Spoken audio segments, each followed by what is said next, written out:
ولا مثال لا، حضور کی نہ تو کوئی مثل ہے اور نہ مثال، حضور اپنی مثال آپ ہیں۔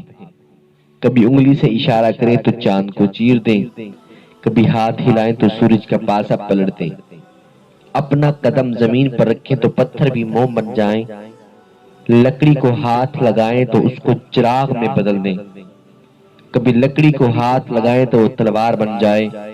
انسان تو انسان، درخت بھی میرے نبی کو سلام کرتے تھے، سرکار قضاء حاجت کا ارادہ فرماتے تو درخت پردہ کیا کرتے تھے، جانور حضور سے باتیں کیا کرتے تھے، اپنی عرضیاں، اپنی پریشانیاں حضور کی بارگاہ میں پیش کیا کرتے تھے۔ حضور میرا مالک مجھ سے کام زیادہ لیتا ہے، گھاس کم ڈالتا ہے، سرکار مالک کو بلاتے ہیں، فرماتے جتنا گھاس ڈالا کرو، جتنا چارہ ڈالا کرو، اتنا کام لیا کرو۔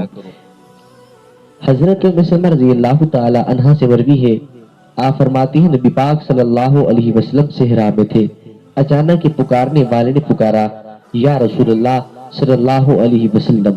آپ ادھر متوجہ ہوئے تو کوئی چیز نظر نہ آئی، پھر توجہ فرمائے تو ایک ہرنی بندھی ہوئی کھڑی تھی۔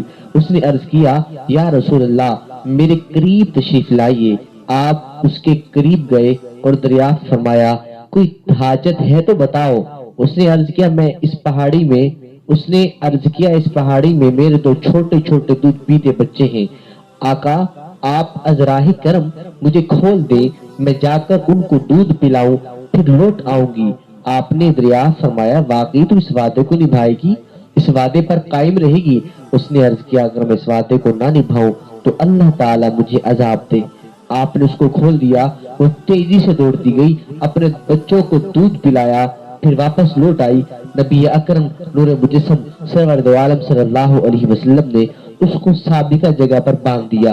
اتنے میں اعرابی جس نے اس کو قید کر رکھا تھا بیدار ہو گیا، آپ کو وہاں تشریف فرما دیکھ کر عرض کیا یا رسول اللہ صلی اللہ علیہ وسلم کوئی کام ہو تو حکم فرما دے۔